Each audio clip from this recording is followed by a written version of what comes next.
vax anywhere from like 4 to 6 months ago, then you should probably get the booster for that added. I think when you get the boost, it brings your efficacy up to like 90%, preventing the more serious illness, right? Because a lot of these vaccinated people end up in the hospital.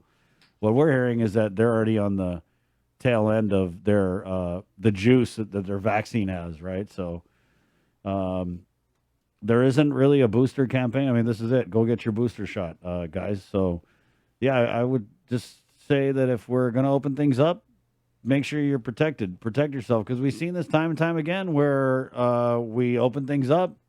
Some would say a little too quickly, and then we're right back where we started from.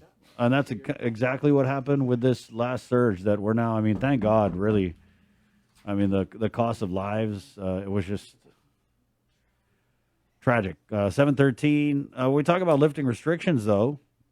Someone who has made the ask, Senator Frank Blas Jr., had written a letter. I think it was to acting governor Josh Tenorio. And you, Yes. yeah. Good morning, Chris. Good morning, Senator. So you wrote a letter and you were like, "Hey, Joshy, Auntie Lou's off island. Can you lift this thing while she's gone?" You know what I mean? And did you ever get a response? Because I feel like no one likes answering your letters. I don't know. Probably the announcement of the restrictions going to be lifted hours after I wrote the letter is the response to my letter. Okay. Not in anything official, nothing. But I'm going to take that their announcement of going to be lifting restrictions soon is the response to that letter. That said, too, is whether or not the governor is on island, or off island. I can't wait and pen a letter and wait to pen a letter until she gets back. Obviously, there's a hierarchy that exists, and in Governor Lou's absence, there's acting Governor Josh Tenorio, and he happened to be the head guy at the top. The guy at the top when this letter needed to go out. So I needed to make sure that it was appropriately addressed. That said, he's a part of the administration, and I wanted the administration to be able to take a look at the mandates and the orders, and look at what's been going on, and assess as to whether or not these will continue to be necessary. And if they're not necessary, let's rescind them or reduce them. And I'm glad that hopefully tomorrow. I mean, I would hope it'd be today, but from what I gather from a lot of people, things will happen tomorrow. Right. I hope that there will be some meaningful reductions or rescinding of some of those orders. Senator, do you think that because the restrictions that are currently in place, again, it's only the vaccinated can gather because we're the chosen ones. We can gather 10 indoors or 25 outdoors. Unvaccinated are not allowed to gather at all. And they're also not allowed to go eat out, to dine in the restaurant, to go work out at the fitness gym.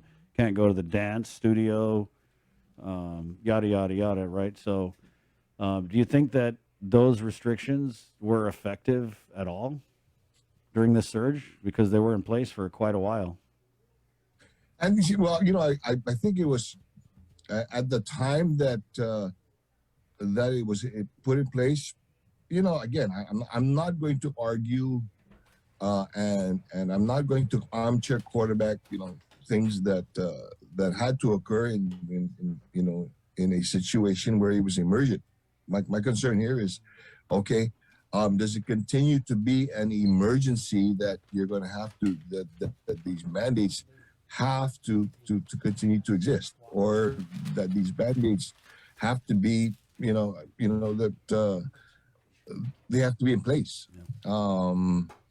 And so it goes back to, okay, first off, we've been at this for about 19 months, okay, and as the former Homeland Security advisor, one of the things that you'd like to be able to do once you're hit with a crisis and emergencies is try to get things under control, within a certain time period, and then move back to some sense of normalcy or some sense of adaptation.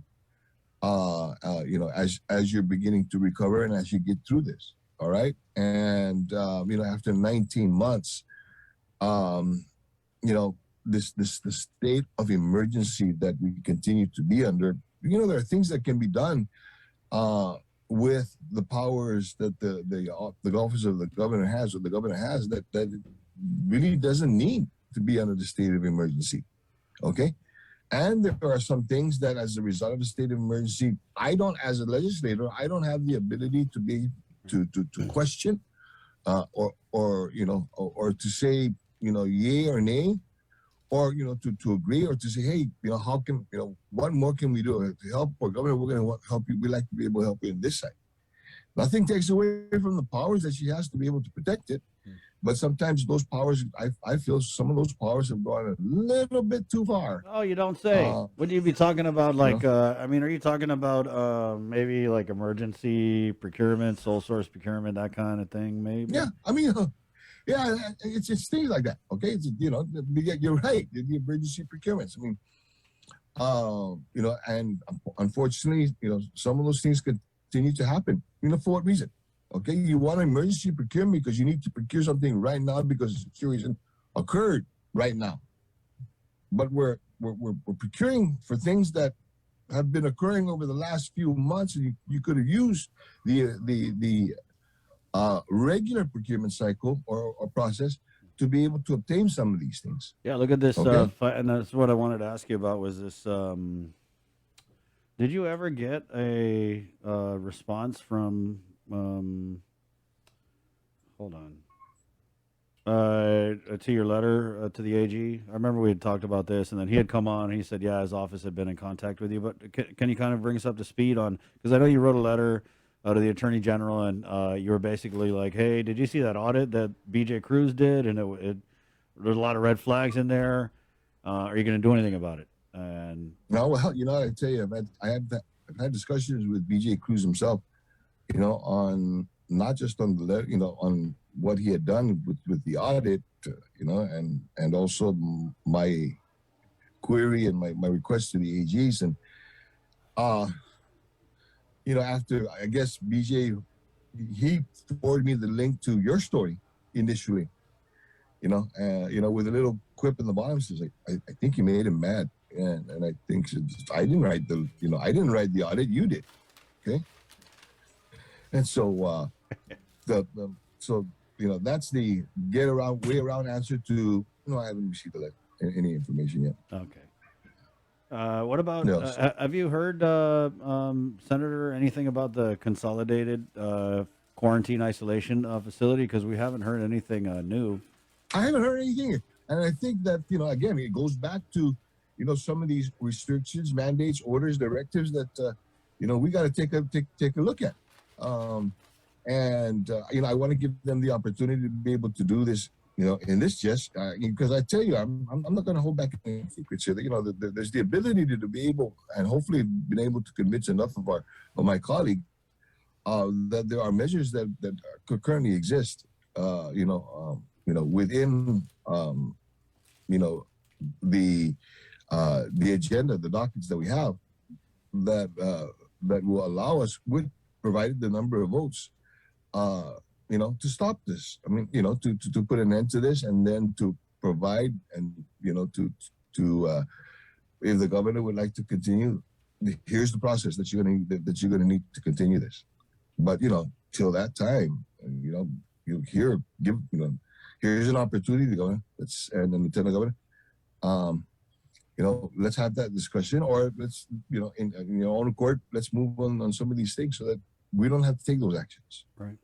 And I think that there is enough right now, a momentum, if you will, amongst my colleagues that we can move forward in some actions.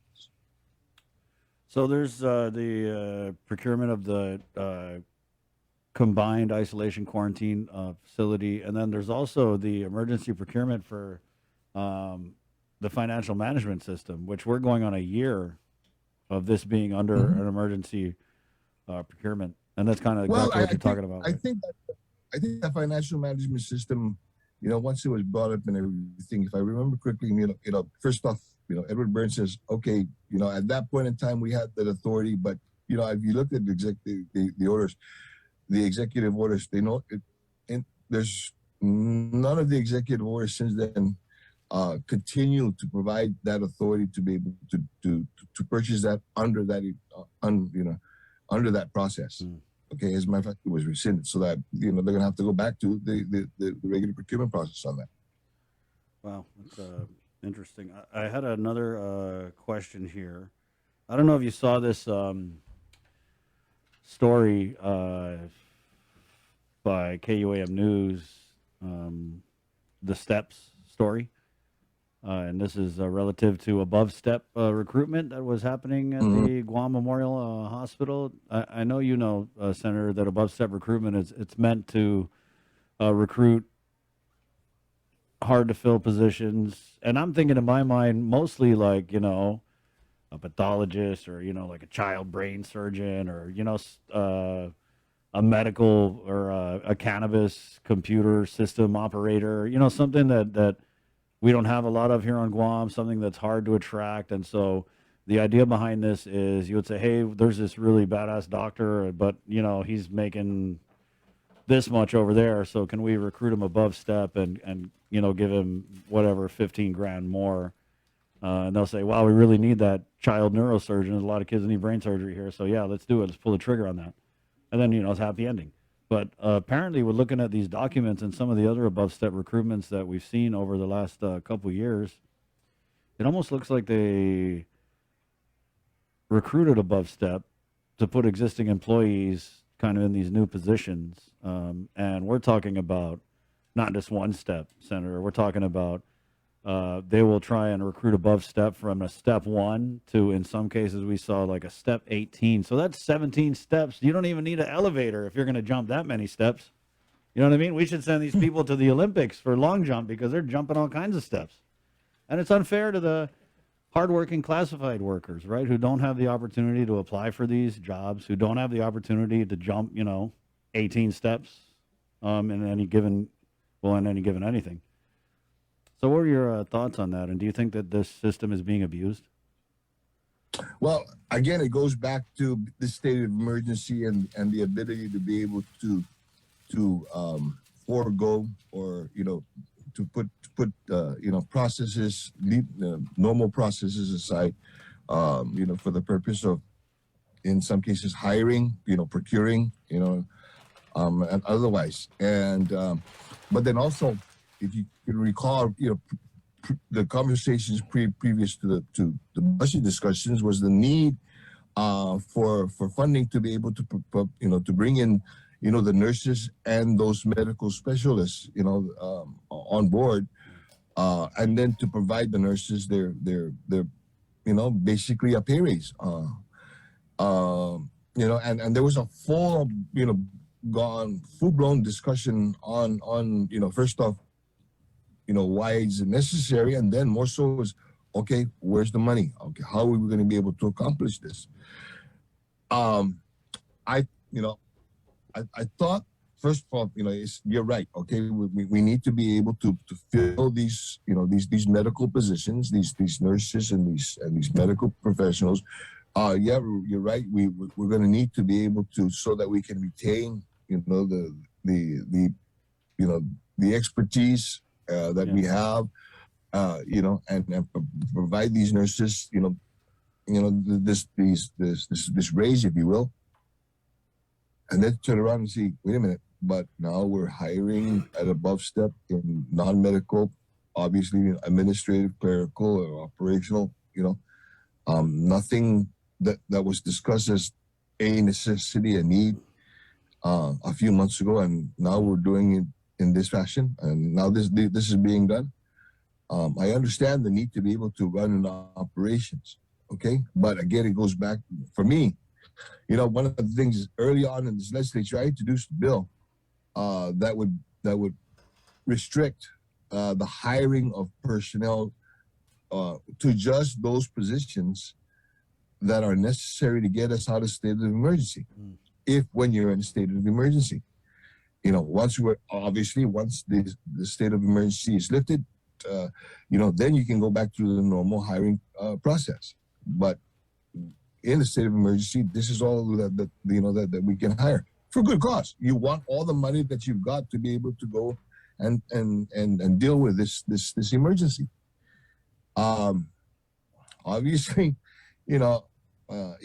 the powers that be in the legislature, would like to hold, keep that bill in abeyance, but that bill was made for, situations like this.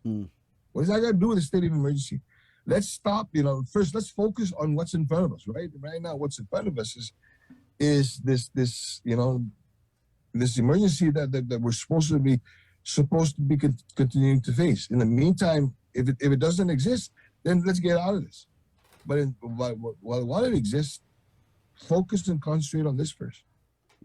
So going back to my take on this thing, no, let's focus on the state of if you can come before us and say, to deal with the state of emergency, this is why we need to hire this individual at the above, and the way to be able to attract them is above step, because we're competing with other places, in our region and in the world. Okay, then then there's the justification. But just saying that we're going to do this, and you can't tell me that I can't do this because I've got this power under the state of emergency. There's something definitely wrong. Now let's look at some of these. And Senator, I was just overwhelmed with the amount of healthcare providers, and I'm not talking about like insurance people. I'm talking about real, actual frontline nurses, medical staff, people who go to school for this kind of thing.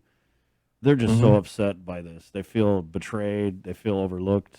They feel unappreciated. When we look at some of these positions that we're talking about, it's not, or like I said, a pediatric neurosurgeon or whatever.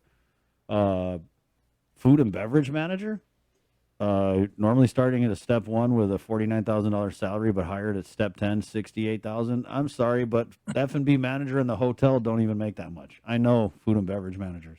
They make senators make that much. Yeah, they're making more than the senators. So what did you see your reaction to that, Senator? And then you go on and you see, okay, a food and beverage manager, and then they also did an above step recruitment for a hospital chef supervisor. Normally hired step 1, 37 grand, but recruited at step 10 with a salary of $51,000. So what I see at GMH is they're creating these positions that I feel are kind of, an F&B manager, okay, fine, but at that salary, like, are you kidding? And then if you have an F&B manager, why would you need a chef supervisor? You know what I mean? It just kind of seems like they're creating new positions to put people in, and they're creating these positions with an increased step. And the people who work at GMH or any of these thousands of jobless people out here who maybe there was one who was an F&B manager who maybe wanted to apply, didn't get to. And so, yeah, I was just really disappointed. I was disappointed.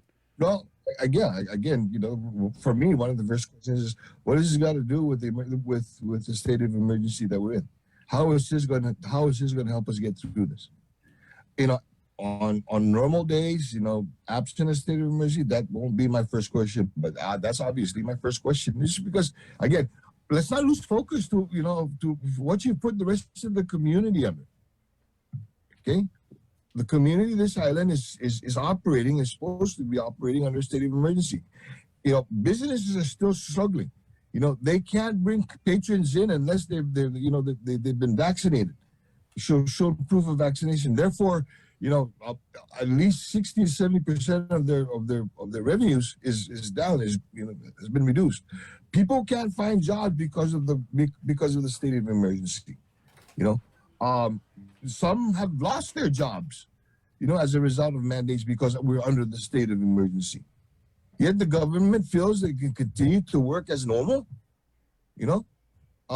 despite everything else that the community has to continue to endure. Look, and if we are not, if it's not an emergency situation, in some respects, then end it. Then end it, and let's so that and let's start to look at some of the things that have occurred and whether or not they need to continue to occur. So, yeah, thanks. I mean, you just raised my iron. Sorry, I got a problem with doing that. My bad. Yeah, you do. But Chris, I think one of the things that why I wrote the letters. Look, there has to be a balance, in the actions that we take to protect the community, and the actions that seem to infringe on our freedoms of choice, and an opportunity to make an informed and necessary decisions. Okay, so in being able to strike that balance, so obviously some of these orders, some of these directives, some of these mandates, have taken away from those that freedom of choice, that opportunity to make an informed decision, that the ability to earn a living, the ability to be able to sustain a business, and all at our community expense, not the government's expense. Okay, which is unfortunately it's an us versus them kind of thing. Yeah. And but it's not do as I say, not as I do.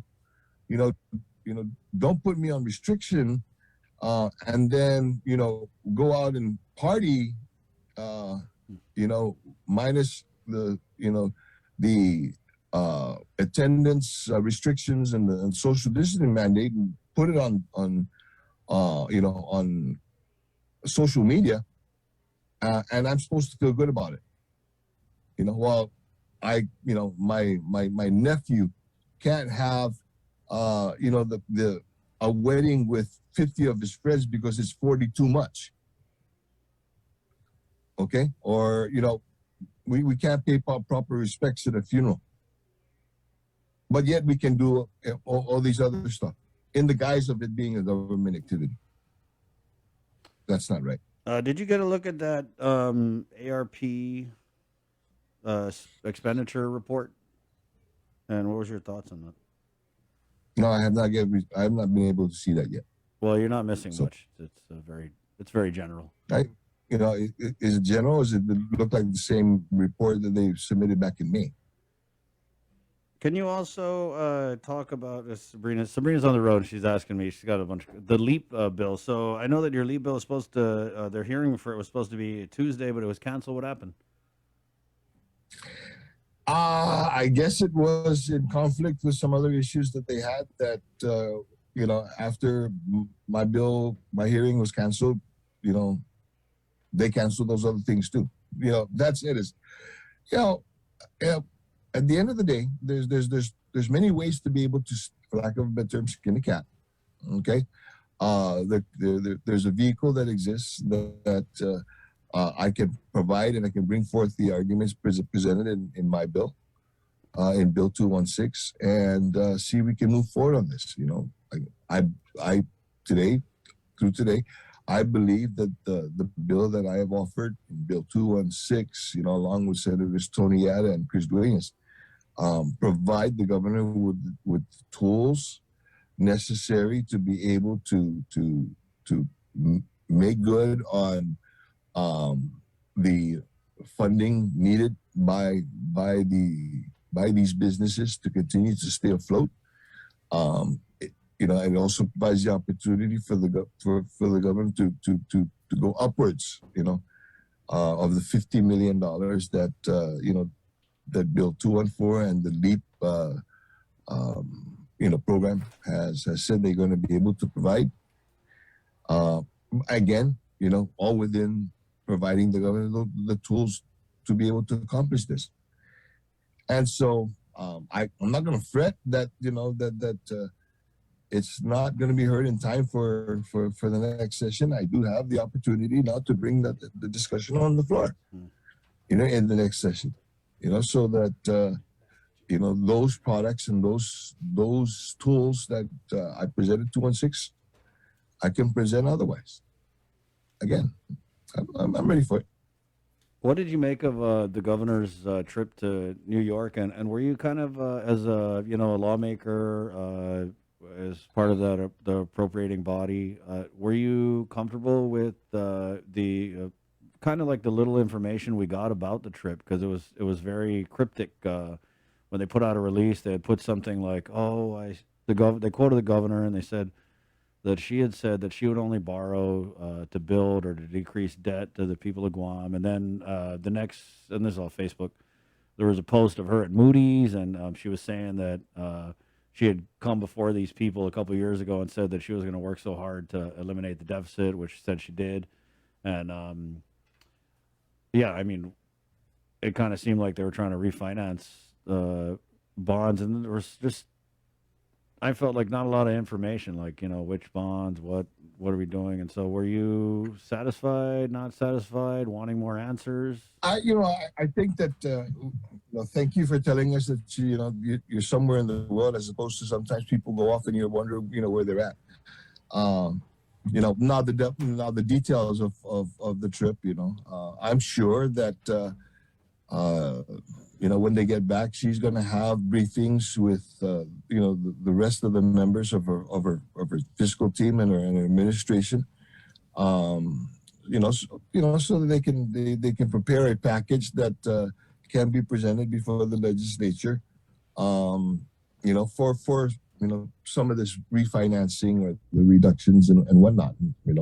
Whether or not those are going to meet the approval of again the body that is responsible for the purse strings of the government. That remains to be seen.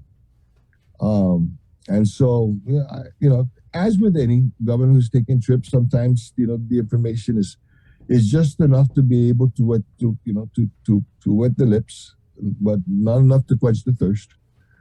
And you hope that when they get back that there'll be continued discussions on this thing.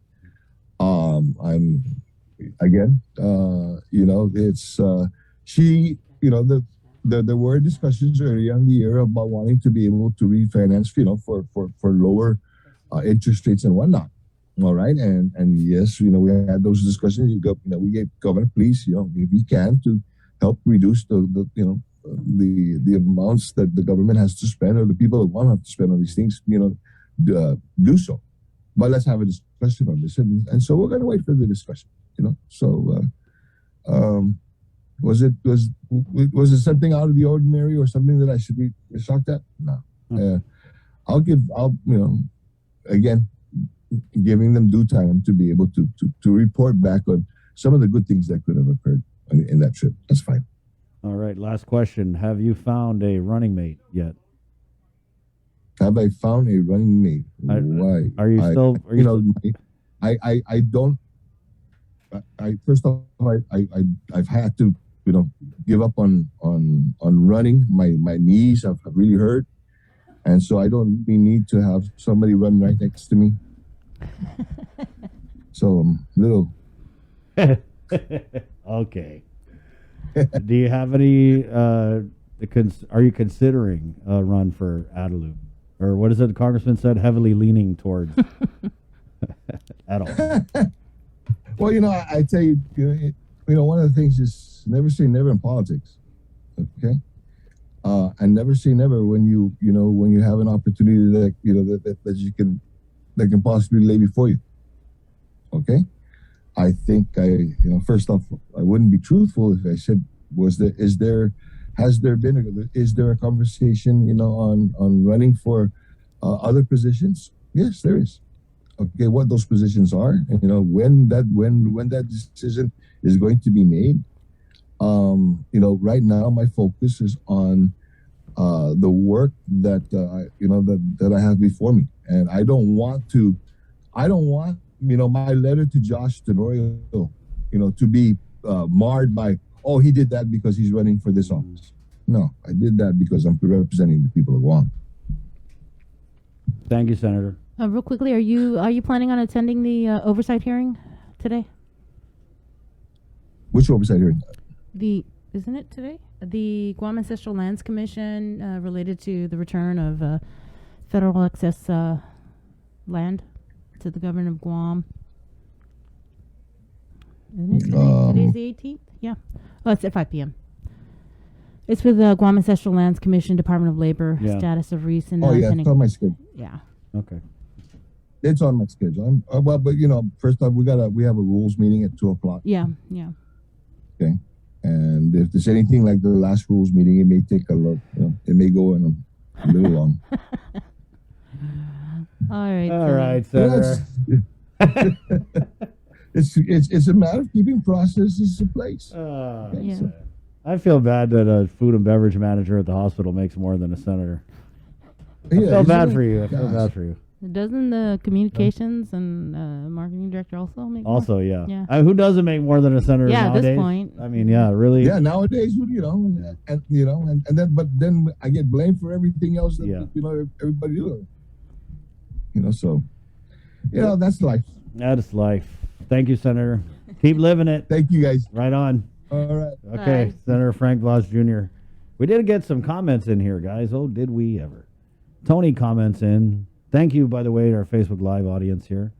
Tony comments in. I don't agree. What's wrong with my mouse, Jay? I don't agree with the recent newly generated positions. Why can't they just promote the seasoned employees who have served so many years with experience? Why bypass these certain individuals whom are qualified